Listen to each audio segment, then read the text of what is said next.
अवतारायण श्रीमन नारायण नारायण गोविंद नारायण नारायण नारायण श्रीमन नारायण नारायण लक्ष्मी नारायण नारायण गोरी वृंदावन बिहारी राजा रामचंद्र भगवान की पावन परिवार की।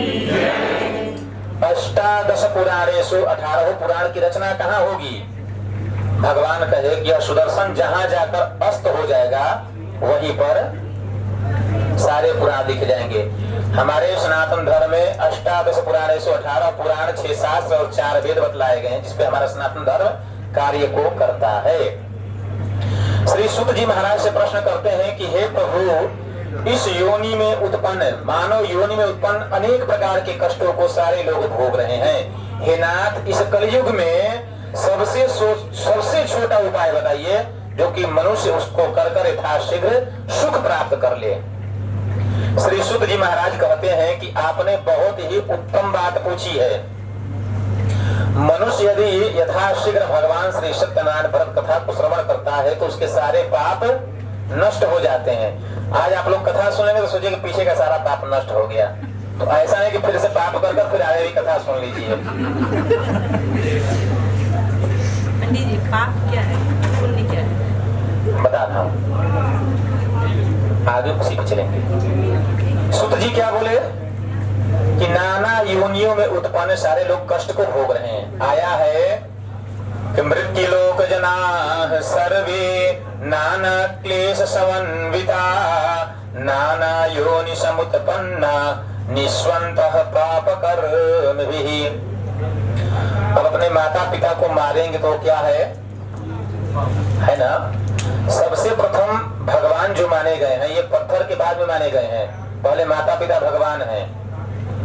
और पता चलता है कि बहुत पढ़े लिखे हो गए हम लोग और माता पिता को अनाथालय में छोड़ देते हैं और पत्नी के साथ लेकर आराम से रहते हैं, तो वह सबसे बड़ा पाप करते हैं हम लोग। आज के जनरेशन में सबसे अधिक यही देखने को मिल रहा है।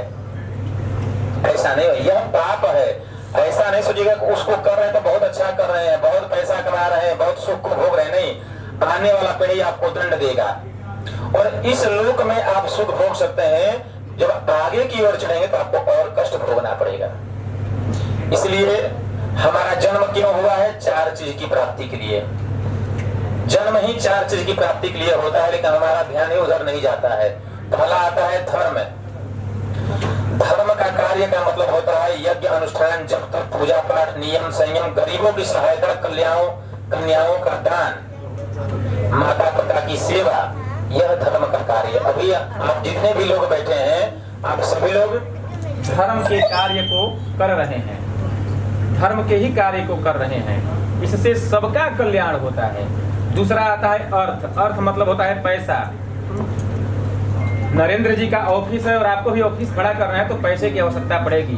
अब पैसा ऐसा नहीं कि किसी के बंदूक लगा कर कहो कि भैया 10 लाख दे, तो वह तो पाप है।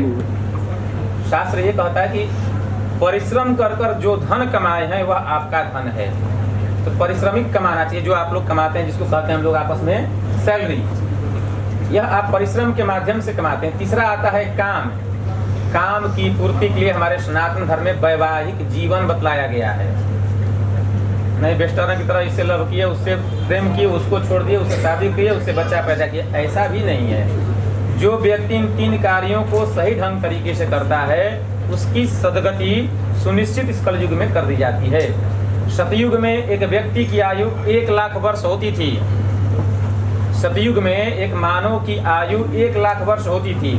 लोग 10,000 वर्ष जीते जीते थक जाते थे, 90,000 वर्ष तपस्या करते थे, भगवान नहीं मिलते थे।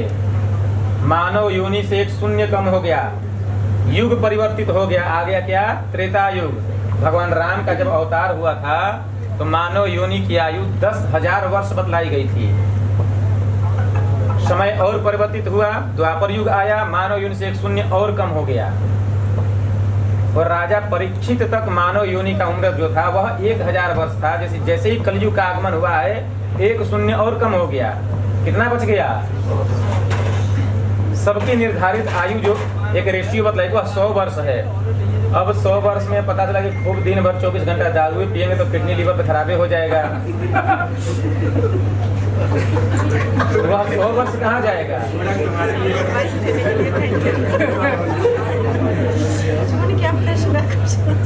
वह 100 वर्ष कहाँ जाएगा? कलयुग बोला कि मैं 100 वर्ष उस व्यक्ति को आयु प्रदान करूंगा जो अपने कर्म को करेगा।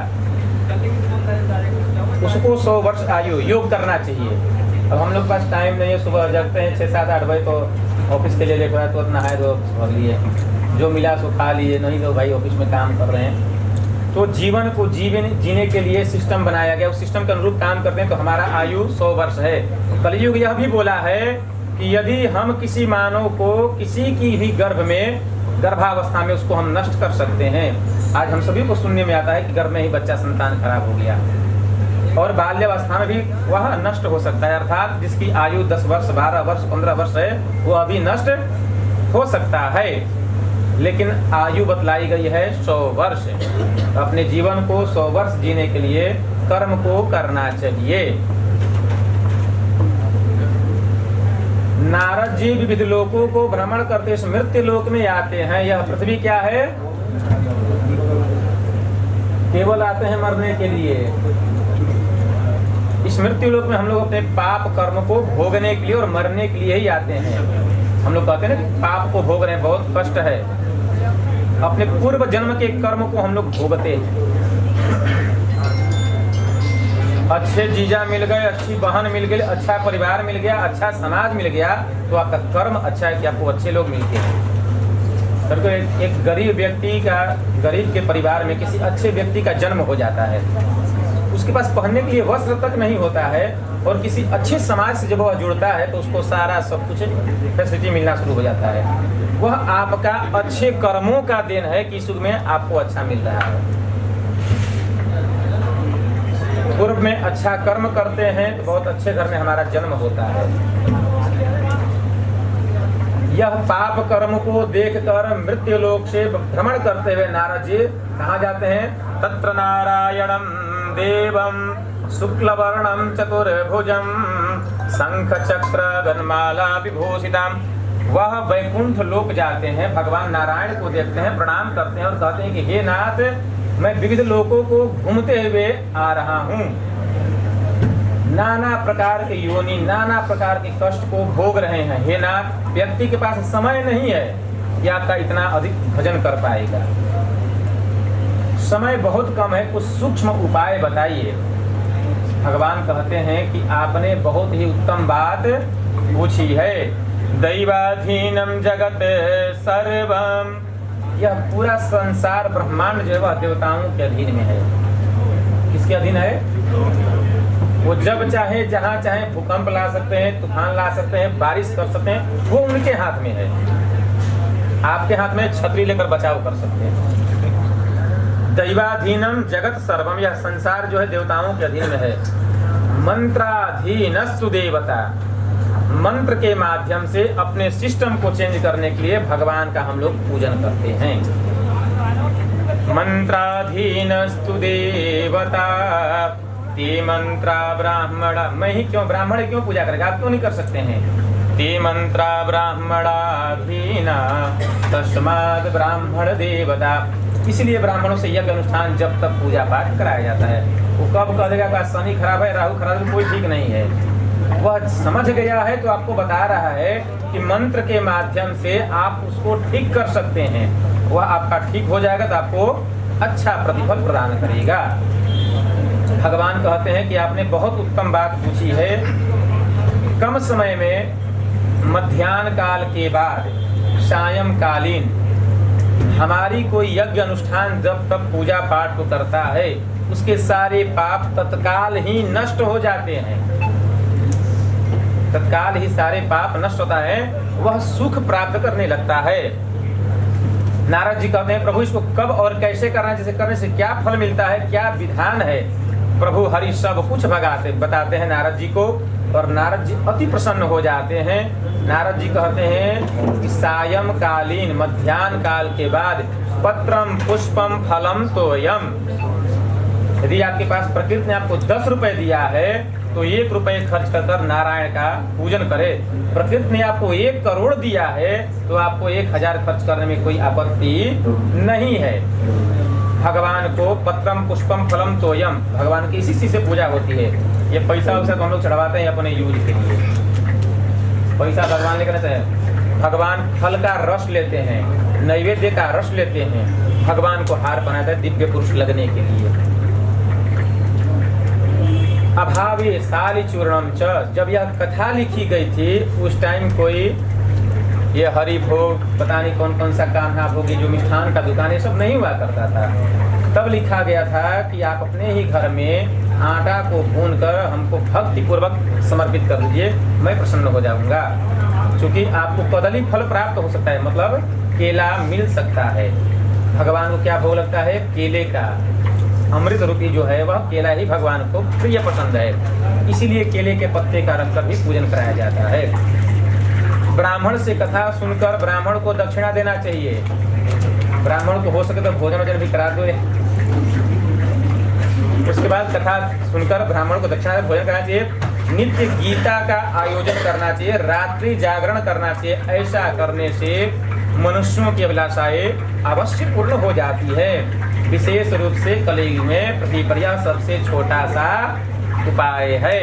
श्री स्कंद पुराणे रेवाखंडे श्री सत्यनारायण व्रत कथा प्रथमोध्यायः संपूर्णः। प्रेम से बोलिए वृंदावन बिहारी लाल की जय।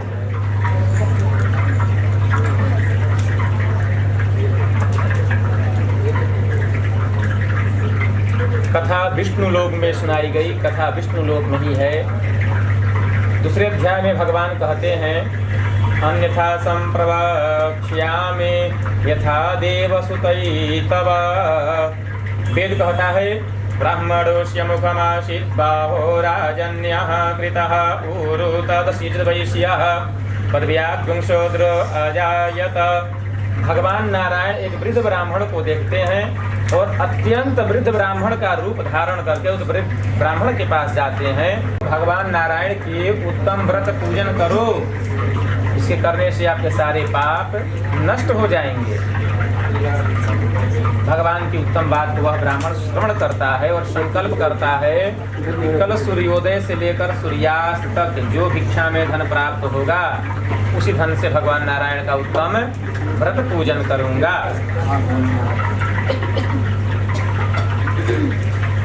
उस दिन ब्राह्मण को बहुत सा धन प्राप्त होता है, प्रसन्न होकर अपने घर जाता है। पके हुए केले का फल, शर्करा, घी, दूध, सवाया सब भक्ति पूर्वक घर लेकर जाता है। भगवान नारायण की कथा को श्रवण करता है और वह ब्राह्मण अनेकों प्रकार का सुख का उपभोग कर अंत में वह भी सत्यपुर वैकुंठ को चला जाता है। एक दिन वह ब्राह्मण अपने धन संपत्ति के अनुसार भगवान नारायण का यज्ञ कर रहा था। इसी बीच एक लकड़हारा वहां आता है और लकड़ी बाहर रखकर ब्राह्मण के घर जाता है। ब्राह्मण देवता से प्रश्न करता है, हे ब्राह्मण, आप 6 महीना पहले हमसे मिले थे, तब तो रेड लाइट पे भीख मांग रहे थे, और इतना पैसा कहां से आ गया कि आपने इतना बड़ा साम्राज्य को स्थापित कर दिया, इस बैंक में डाका डाल दिए। वह ब्राह्मण कहता है, मैंने कहीं चोरी नहीं किया है, मैंने नारायण का यज्ञ किया। भगवान ने मेरे कुबुद्धि को बुद्धि में तब्दील किया, और जब बुद्धि हमारे पास हुआ अच्छे लोग से संपर्क में आए, और जब अच्छे लोग से संपर्क में आए तो अच्छा कार्य किए, अच्छा कार्य किए तो अच्छा धन कमाए, और अच्छा धन कमाए तो हमने यह ऑफिस खड़ा कर दिया। कैसे होता है? अच्छे कर्मों के द्वारा। अच्छे लोग से अच्छे कर्म हुए, अच्छे कर्म हुए तो अच्छा व्यवसाय हो गया, और अच्छा व्यवसाय हो तो 10 लोगों का कल्याण हो गया। समाज में 2 तरह के लोग होते हैं, काम करने वाले, काम कराने वाले। वह ब्राह्मण भी उस लकड़हारे को बतलाता है, यह सारा साम्राज्य प्रकृति ने दिया है, जिसको जो कुछ भी मिलता है हम कहते हैं कि मैंने खरीदा है, मैंने बनाया, ऐसा नहीं है। नारायण ने आपके कर्म के अनुसार आपको दिया है। जिस दिन से आपका कर्म खराब होना शुरू होगा, आपका पतन होना शुरू हो जाता है। स्कंद पुराण में ऐसा लिखा दर्शाया हुआ है। वह लकड़हारा भी यह संकल्प करता है कि आज लकड़ी बेचने से जो धन प्राप्त होगा, उसी धन से भगवान नारायण का उत्तम व्रत पूजन करूंगा। कांचन नगर में जाकर अपने लकड़ी का दुगुना मूल्य प्राप्त करता है। घर आकर पके हुए केले का फल, शर्करा, घी, दूध सब कुछ भक्ति पूर्वक लेकर आता है और नारायण को समर्पित करता है। वह लकड़हारा भी अनेकों प्रकार का सुख और अंत में वह भी सत्यपुर वैकुंठ को चला जाता है।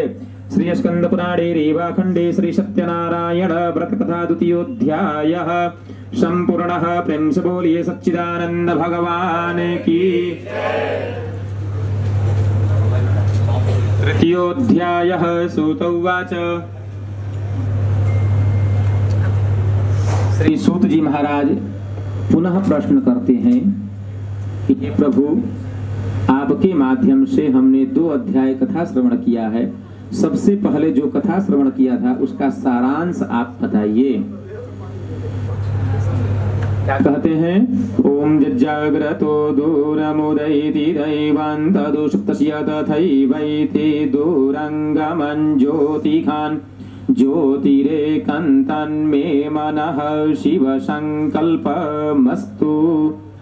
एक उल्कामुख नाम का राजा राज्य करता था। नरेंद्र जी, उल्कामुख नाम का राजा राज्य करता था। प्रकृति हमको सब कुछ जब प्रदान करता है और संतति नहीं होती तो बहुत ही कष्ट होता है। संतति मतलब होता है संतान। बात करने का जीवन भर टाइम है। श्रवण क्षणे रुष्टा क्षणे तुष्टा रुष्टा तुष्टा क्षणे क्षणे। यह जो सौभाग्य जिस सिचुएशन में आप बैठे हैं शायद ही पुनः आपको प्राप्त हो, और शायद इस कथा को श्रवण करते आपका कल्याण हो जाए। यह कोई नहीं जानता है, मैं खुद भी नहीं जानता हूँ। मैं एक एस्ट्रोलॉजर हूँ, मैं ज्योतिष का काम करता हूँ। मैं लोगों को ग्रह देखकर बताता हूँ कि ऐसे नहीं ऐसे काम करना चाहिए। लेकिन कहा गया है कि भाग्यम फलत सर्वदा न च विद्या न च पौरुषम। आपके भाग्य में जो है, यदि आप पढ़े लिखे भी नहीं हैं तो आप साम्राज्य को स्थापित कर सकते हैं। लेकिन ज्योतिष कहता है कि कर्म के माध्यम से, ग्रहों की गणना से ही आपको फल प्राप्त होता है। लेकिन दोनों में बहुत अंतर है। उल्कामुख नाम राजा के पास सब कुछ था लेकिन संतति संतान नहीं था। वह संतान प्राप्ति के लिए यज्ञ कर रहा था। कहाँ? भद्रशिला नदी के तट पर। पता है भद्रशिला नदी कहाँ है? नहीं पता है। उस समय कानपुर के आसपास भद्रशिला नदी हुआ करता था। वहां राजा यज्ञ कर रहे थे। एक वैश्य वहां आता है व्यापार करने के लिए। वह राजा को प्रणाम करता है और राजा से प्रश्न करता है कि हे राजन, आपको तो प्रकृति ने सब कुछ दिया हुआ है, आप यज्ञ क्यों कर रहे हैं? भगवान ने आपको, अब नरेंद्र जी को प्रकृति ने सब कुछ दिया है, क्यों ये पूजन करें? भाई ऑफिस सही, अपना काम चल रहा है, व्यापार चल रहा है, कोई दिक्कत नहीं है, लेकिन फिर भी यज्ञ कर रहे हैं। क्यों कर रहे हैं? प्राप्ति के लिए। कि यह जो हमारा स्रोत है इसको हम और आगे बढ़ाएं, जीवन में और आगे जाएंगे तो आज 10 लोगों का कल्याण हो रहा है तो कल 100 लोगों का कल्याण होगा। वह वैश्य भी इसी सोच के साथ वह राजा के समीप जाता है। कहता है कि मुझे भी कोई संतति नहीं है, इस विषय में सब कुछ बतलाइए। राजा प्रसन्न होते हैं और कहते हैं कि हे वैश्य, मैं संतति प्राप्त करने के लिए भगवान विष्णु का अभिष्ट पूजन कर रहा हूँ। ओम सहस्रशीर्षः पुरुषः सहस्राक्षः सहस्रपादः शभो मिग्वं सर्वतसुवा त्यतिष्ठदशाङ्गुलं पुरुष एवेतद्वं सर्वं जिद्भूतं स्वभाव्यं उदामृतवस्येसानो यदन्नेनातिरोहति एतावान् च महिमातो जायाश्च पुरुषः। हे वैश्य, मुझे कोई संतति नहीं है, संतति प्राप्ति के लिए मैं यज्ञ कर रहा हूँ। वह वैश्य कहता है मुझे भी बतलाइए। भगवान की कृपा से वह यज्ञ को श्रवण करता है, घर जाता है, अपनी भार्या को बतलाता है। उस भार्या का नाम लीलावती। लीलावती से वैश्य कहता है हे प्रिय, मैं अभीष्ट यज्ञ देख कर आया हूँ, इस यज्ञ को करने से मुझे संतति की प्राप्ति होती है। वह वैश्य कहता है कि हे प्रिय, यदि हमारे घर में संतति की प्राप्ति होगी तो मैं व्रत अवश्य कर लूंगा। भगवान नारायण प्रसन्न हो जाते हैं, कहते हैं यज्ञ नहीं कर रहा तो क्या हुआ, कह तो रहा है करने के लिए, संतति प्राप्त करा देते हैं। भगवान नारायण की कृपा से 10वें महीने में उसकी कन्या रत्न की उत्पत्ति होती है। उस कन्या का नाम कलावती रखा, क्योंकि शुक्ल पक्ष में उस कन्या का जन्म हुआ था, इसलिए शुक्ल पक्ष का चंद्रमा प्रतिदिन एक कला बढ़ता है, इसलिए उस कन्या का नाम कलावती रखा गया। अपने स्वामी से मधुर वाणी में वह वैश्य से प्रश्न करती है कि हे वैश्य, पूर्व में संकल्पित भगवान नारायण का उत्तम व्रत पूजन क्यों नहीं कर रहे हैं? क्योंकि वैश्य वर्ण के लोग व्यापारी होते हैं। 4 वर्ण बतलाए गए ना, ब्राह्मण, क्षत्रिय, वैश्य, शूद्र। ब्राह्मण का कर्तव्य होता है समाज को आईना दिखाना, समाज को अध्ययन कराना। क्षत्रिय वर्ण का कर्तव्य होता है समाज की सुरक्षा करना। वैश्य वर्ण का कर्तव्य होता है समाज में व्यापार करना। शूद्र वर्ण का सिस्टम बताया गया है समाज की सुरक्षा सेवा करना। यह 4 वर्ण ही बतलाए गए हैं। वह वैश्य भगवान को रिझाने के लिए कहता है, प्रभु मैं आपका पूजन तब करूंगा जब मेरी कन्या का विवाह करने का समय आ जाएगा। भगवान कहते हैं ठीक है भाई, नहीं किया तो क्या हुआ, कह तो रहा है आगे करने के लिए। भगवान फिर भी प्रसन्न रहते हैं, लेकिन उसकी कन्या विवाह के योग्य हो जाती है। दुर्भाग्यवश वह वैश्य अपनी कन्या का विवाह भी कर देता है और उस यज्ञ को करना भूल जाता है। काल की प्रेरणा से वह अपने दामाद के साथ रत्नसारपुर नामक सुंदर नगर में व्यापार करने लगता है। काल सबको दंड देता है, कोई ऐसा नहीं इसको दंड नहीं देता है। एक चिड़िया का बच्चा किसी वृक्ष पर बैठा हुआ था, चिड़िया का बच्चा किसी वृक्ष पर बैठा हुआ था और उसकी अवधि थी मृत्यु की। अवधि कहाँ थी? अमेरिका में। बैठा कहाँ था? इंडिया में। अब यहाँ से अमेरिका जाने के लिए कम से कम 24 घंटा चाहिए, 15 घंटा चाहिए। काल देख रहा है कि ठीक 2 मिनट के बाद इस चिड़िए की बच्चे की मृत्यु यहाँ है, अमेरिका में है, और अभी ये यहाँ बैठा हुआ, ये कैसे वहां पहुंचेगा? काल परेशान है, लेकिन भगवान की अद्भुत कृपा होती है। उसी मार्ग से गरुड़ जी जा रहे होते हैं और देखते हैं कि यह बच्चा यदि गिरेगा तो यह गिर कर मर जाएगा। गर्मी की वजह से वह लथपथ था। गरुड़ जी अपने चोंच में दबाते हैं और उसको यथाशीघ्र उड़ाकर और अमेरिका पहुंचा देते हैं। उसको अमेरिका पहुंचा देते हैं। और रास्ते में जब रिटर्न आते हैं तो काल को देखकर प्रणाम करते हैं और पूछते हैं कि काल तुम यहाँ क्या कर रहे हो? तो प्रभु मैं अत्यधिक परेशान हूँ, यहाँ एक चिड़िया का बच्चा है, उसकी मृत्यु है, ठीक 30 सेकंड के बाद वह अमेरिका में मरेगा, लेकिन अभी वो यहाँ बैठा हुआ है। गरुड़ जी को बोध हो गया कि मैं उस चिड़िया का बच्चा को तो वहां पहुंचा दिया हूं, और जैसे ही जाते उसको बचाने के लिए वो बच्चा खत्म हो चुका था।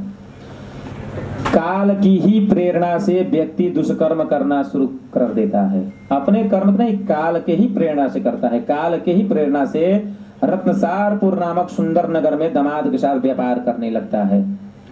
कुछ चोर वहां के राजा के धन को चुरा कर दोनों जहां रहते थे वहीं रखकर अलोप हो जाते हैं, छिप जाते हैं।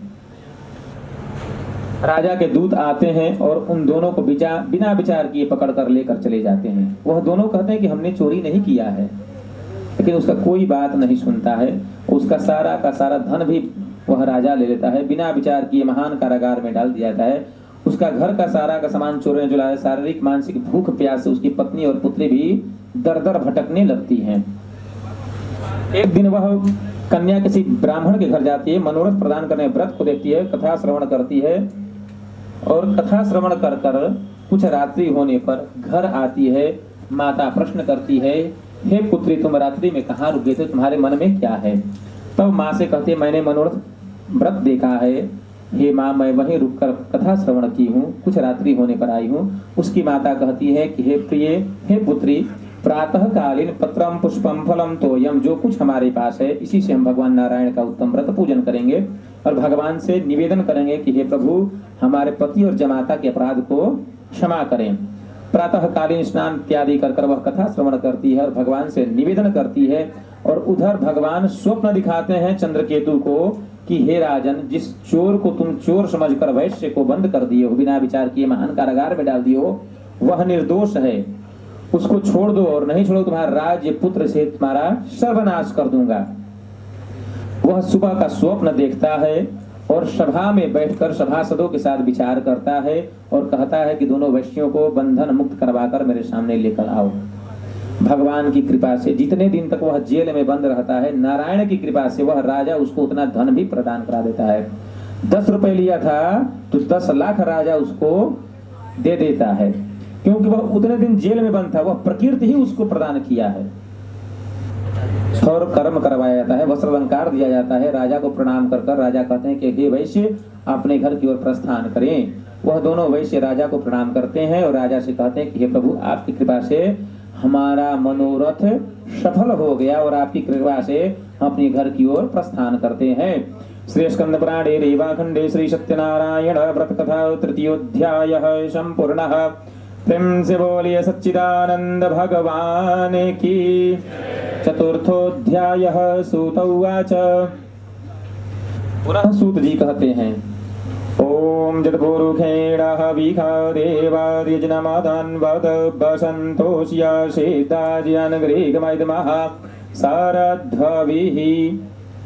वैश्य के पास अत्यधिक धन होता है। भगवान को पूजन कर वह आगे की ओर अपने घर की ओर प्रस्थान करता है। समुद्र के समीप जब पहुंचता है, रत्नसारपुर को देखता है। वहां बैठकर भगवान की कथा को पढ़ता है और अहंकार वश भगवान वहां पहुंचते हैं। भगवान का अवहेलना करना प्रारंभ कर देता है। भगवान कहते हैं तुम्हारी बात सच हो जाए। उसका सारा का सारा धन नष्ट हो जाता है, नाव डूब जाता है। भगवान की कृपा से वह पृथ्वी पर गिर जाता है और मूर्छित हो जाता है। जब उसको होश होता है तो वह उसका दामाद कहता है कि हे धर्मपिता, आपको दंडी ने ही श्राप दिया है। वे सर्वसमर्थवान भगवान है, उन्हीं की शरण में जाकर हमारा मनोरथ सिद्ध हो सकता है, हमारा कल्याण हो सकता है। वैश्य भगवान के पास जाता है, भगवान से अरुण विनय करता है, प्रार्थना करता है, यज्ञ पूजा करता है। भगवान प्रसन्न होते हैं, उसका धन पुनः उसको वापस कर देते हैं। भगवान की पूजन कर कर वह अपने नगर की ओर पधारता है। नगर के निकट पड़ता है तो धन के रक्षक दूत को भेजता है और कहता है कि जाओ मेरे आगमन का समाचार मेरी भार्या अर्थात मेरी धर्मपत्नी को बता दो। वह दूत जाता है, जाकर वनीय की पत्नी को जाकर कहता है कि सेठ जी बहुत सारे धन लेकर नगर के निकट पधारे हैं। वह यज्ञ कर रहे थे,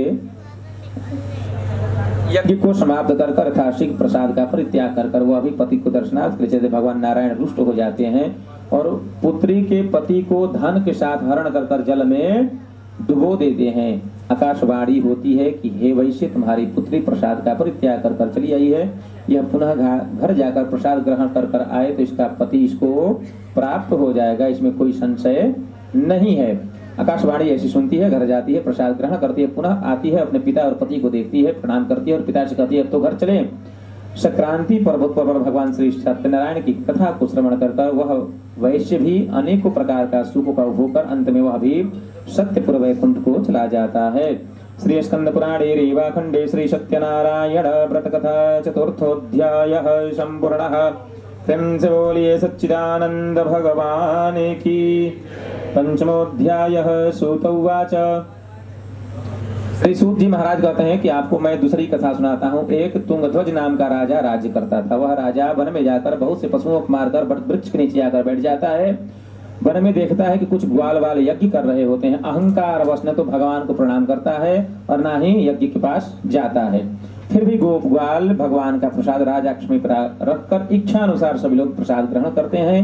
राजा का प्रसाद परित्याग करके वह तुंगध्वज नाम का राजा अत्यधिक महान दुख प्राप्त करता है। उसका सभी 100 पुत्र नष्ट हो जाते हैं। मन में निश्चय करता है कि मुझे दंडी ने ही श्राप दिया है। वो पुनः जंगल में जाता है, ग्वाल बालों के साथ यज्ञ करता है और भगवान को रिझाता है। भगवान रिझ जाते हैं। भगवान की कृपा से उसका मनोरथ पूर्ण हो जाता है।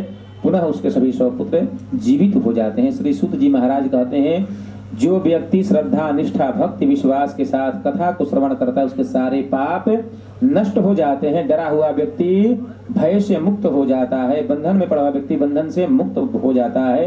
कलयुग में भगवान विष्णु सभी का मनोरथ पूर्ण करने वाले होंगे, इसलिए नारायण की पूजा बताई गई है। सबसे पहले जिन लोगों ने भगवान नारायण की कथा को श्रवण किया है उसके अगले जन्म का वृत्तांत आपको स्मरण कराता हूँ। चलिए आप लोग बताइए, सबसे पहले कथा किसको सुनाया गया था?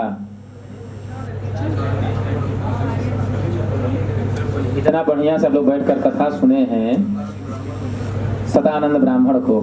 वह सतानंद ब्राह्मण अगले जन्म में सुदामा नामक ब्राह्मण हुए हैं। नाम सुने आप लोग सुदामा जी का?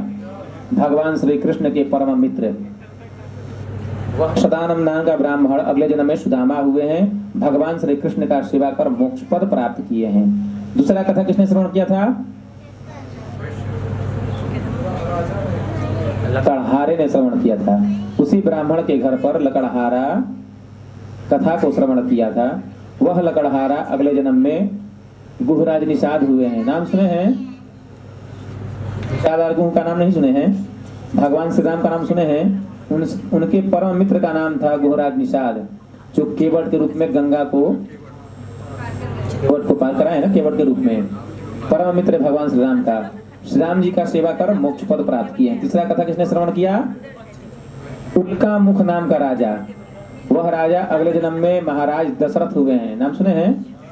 श्री राम जी के पिताजी का नाम था दशरथ। वह भी रंगनाथ की पूजा कर वैकुंठ पद प्राप्त किए हैं। चौथा कथा किसने श्रवण किया था?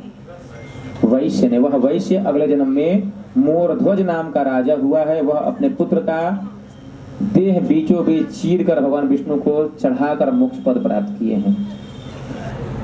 क्या हुए थे? मोरध्वज नाम का राजा। और चौथा पांचवा कथा किसने श्रवण किया है?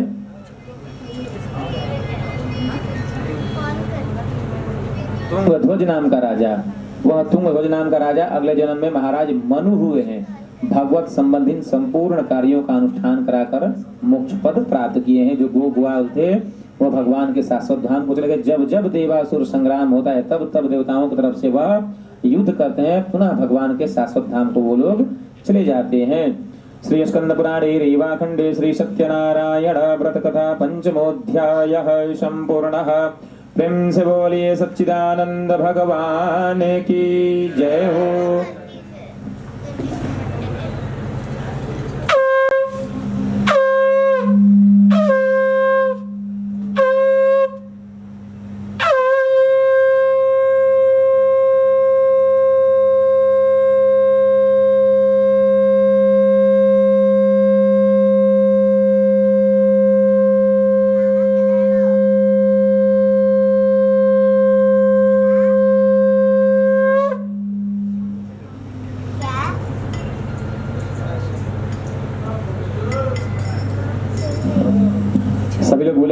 श्रीमन नारायण नारायण नारायण भजमन नारायण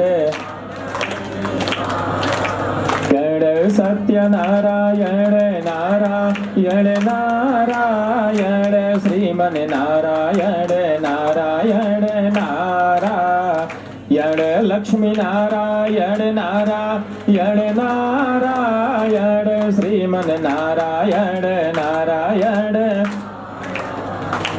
यमुना के तीरे वृंदावन नगरी यमुना के तीरे वृंदावन श्री कृष्ण चंद्र अवतारायण श्रीमन नारायण नारायण नारायण भजमन नारायण नारायण नारायण श्रीमन नारायण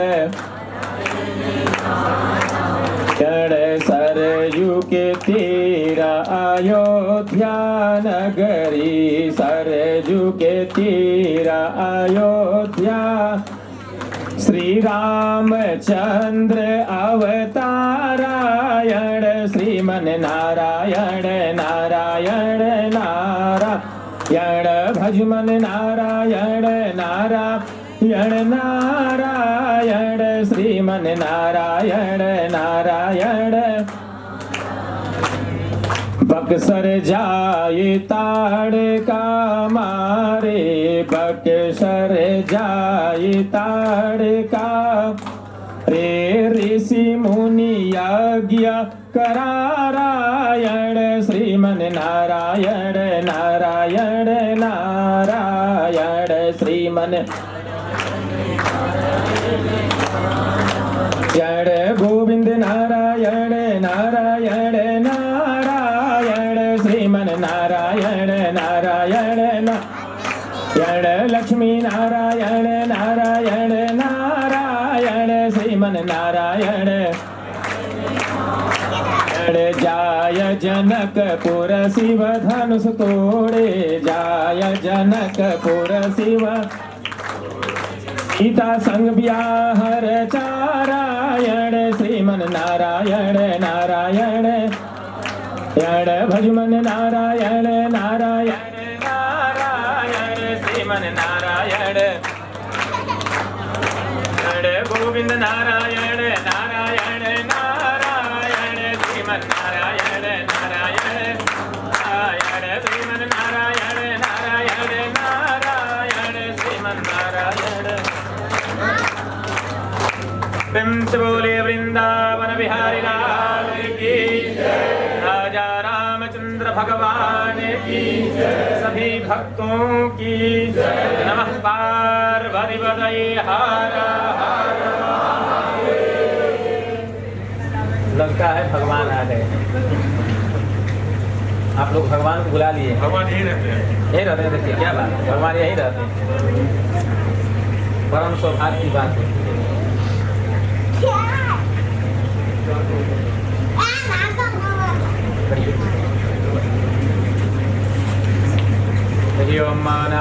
आसीदन्तरिक्षगं श्रेष्ठोऽर्योः समवर्तत पृथिव्याम्भो मृतिसहस्रोत्रा तथा लोकान् आकल्पयन् दीयं वस्तु गोविन्द तुभ्यमेव समर्पये गृहाण संवितो भुक्त्वा प्रसीद परमेश्वरः। बैठिए आप सभी लोग, बैठिए अभी।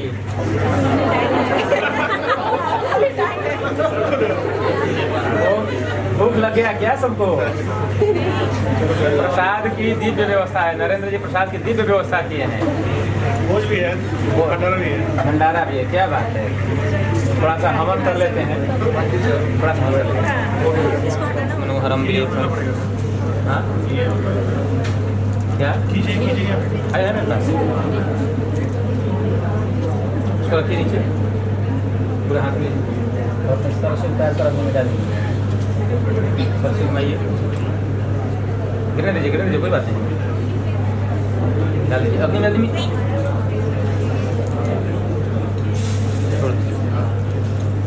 सर्वोपचारार्थिमानि गन्धाक्षपुष्पाणि समर्पयामि। ओं माधवाङ्गन्धर्वा अगनस्वामिन्द्रस्वामिन्द्रस्वामिपतिः त्वामोकदेशो मो राजा विद्वान् ओं नाभ्या आसीदन्तरिक्षोत्राधा लोकान् अकल्पयन् इदं फलं मया देव स्थापितं पुरुषस्तवादेन मे सफलावाप्ते भविर्जनफलं समर्पयामि श्री अग्नये नमः। ओम इदं फलं मया देव स्थापितं पुरुषस्तवादेन मे सफलावाप्ते भविर्जनफलं समर्पयामि ताम्बूलं यद्गुरुखेण हविकादेव दिनमतन्वदवसन्तोष्यासिद्धाजन ग्रीक्मैद्मः सरद्भविः शुभ्रताम्बूलं समर्पयामि श्री अग्नये नमः। द्रव्यदक्षिणाम्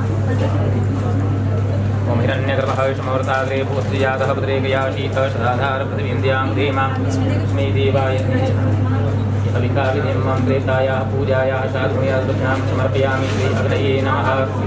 सर्वोपचारार्थीमानि गन्धाक्षपुष्पाणि समर्पयामि। ओं माधवाङ्गन्धर्वा अगनस्वामिन्द्रस्वामिर्पतिः वामोखदेशो मो राजा विद्वान् श्री अग्नये नमः। सर्वोपचारार्थीमानि गन्धाक्षपुष्पाणि समर्पयामि। ओम अग्निदेवता पादो देवता सूर्यो देवता चंद्रमा देवता वशवो देवता रुद्रा देवता द्वितीया देवता मरुतो देवता विश्वे देवा देवता बृहस्पतिर्देवतीन्द्रो देवता वरुणो देवता श्री अग्नये नमः। अग्नि आवाहयामि स्थापयामि।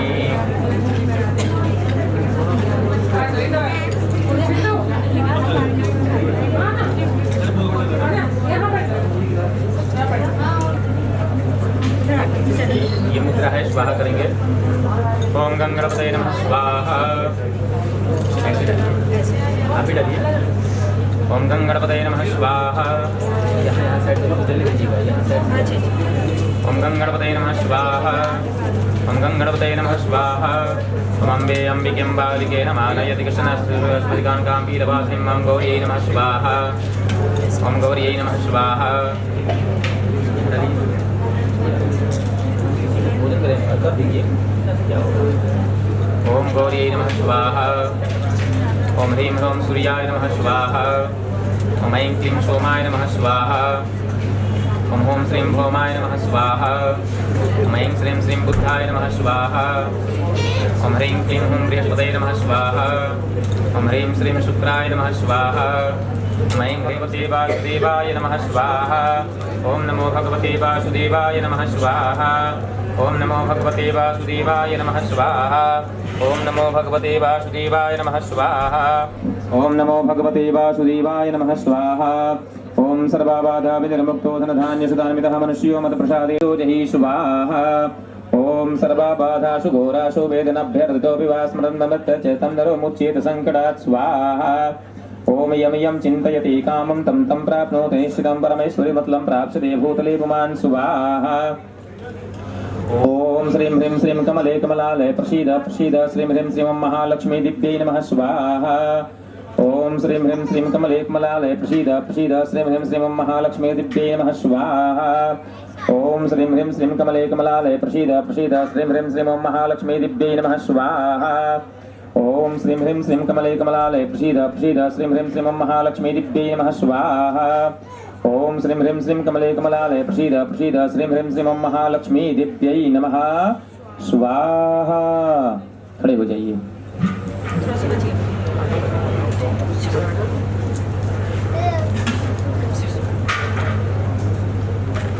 इसके साथ थोड़ा सामग्री थोड़ा लीजिए। अभी लीजिए हाथ में। हरि ओम पूर्णदर्भिपरपदश पूर्ण पुनरपद वस्नैव विक्रीडा वहैकमूर्धगुं शतक्रतु स्वाहा। इदमयि पूर्णगुं स्वाहा। प्रेम से बोलिए श्री यज्ञ नारायण भगवान की। आज की आनंद गंध भगवान की जय हो।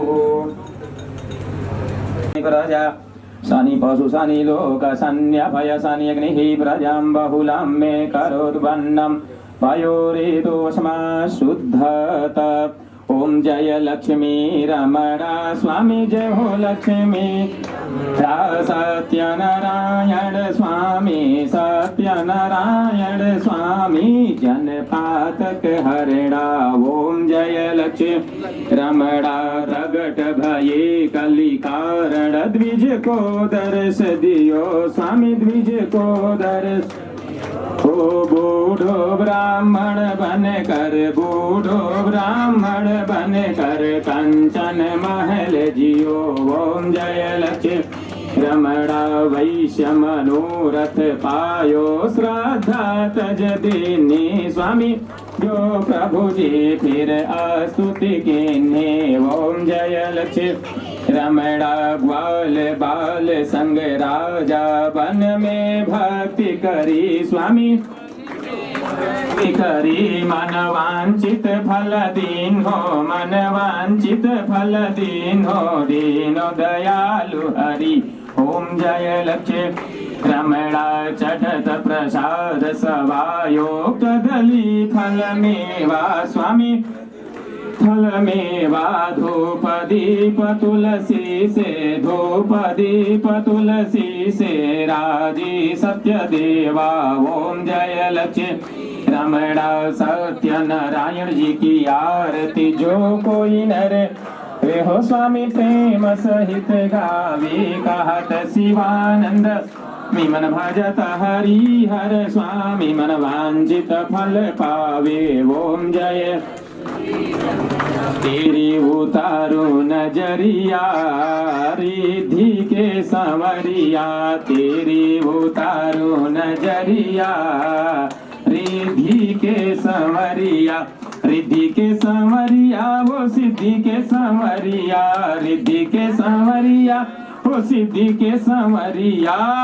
तेरी उतारो नजरिया रिद्धि के संवरिया। तेरी उतारो नजरिया रिद्धि के संवरिया।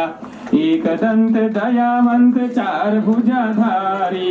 एक दंत दयावंत चार हरि हे शिवनंदन मंगलकारी। हे शिवनंदन हरि ले लेऊ तुम्हारी बलैया रिद्धि के संवरिया लेऊ तुम्हारी बलैया रिद्धि के क्या तेरी उतारो नजरिया रिद्धि के संवरिया माथे पर है मुकुट विराजे माथे मुकुट विराजे घर आंगन में शुभ लाभ साजे घर आंगन में शुभ लाभ जे मूसक घुमावे नगरिया रिद्धि के संवरिया मूसक घुमावे नगरिया रिद्धि के संवरिया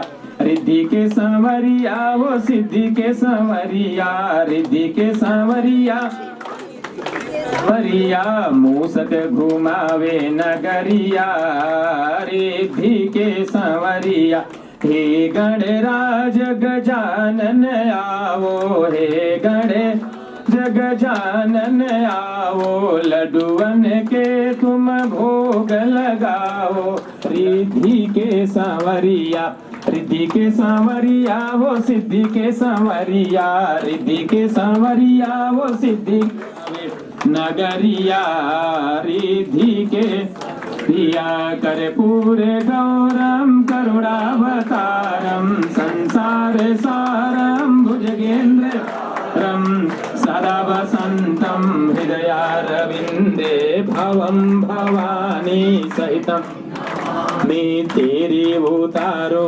नजरिया रिद्धि के संवरिया तेरी उतारो नजरिया रिद्धि के प्रिया लेऊ तुम्हारी बलैया रिद्धि के संवरिया रिद्धि के संवरिया वो सिद्धि के संवरिया रिद्धि के संवरिया सिद्धि के संवरिया मूसक घुमावे नगरिया रिद्धि के संवरिया मूसक घुमावे नगरिया रिद्धि के सर्वं मम देवाना सुगंधि पुष्पाणि यथा कालुष्पाणि च पुष्पाञ्जलिर्मया दत्त गृहाण परमेश्वरः पापोऽहं पापकर्माहं पापात्मा पापसम्भव त्राहि मां पुण्डरीकाक्ष सर्वपापहरो भव सर्वे भवन्तु सुखिनः सर्वे सन्तु निरामयाः सर्वे भद्राणि पश्यन्तु मा कश्चित् दुःखभाग् भवेत्।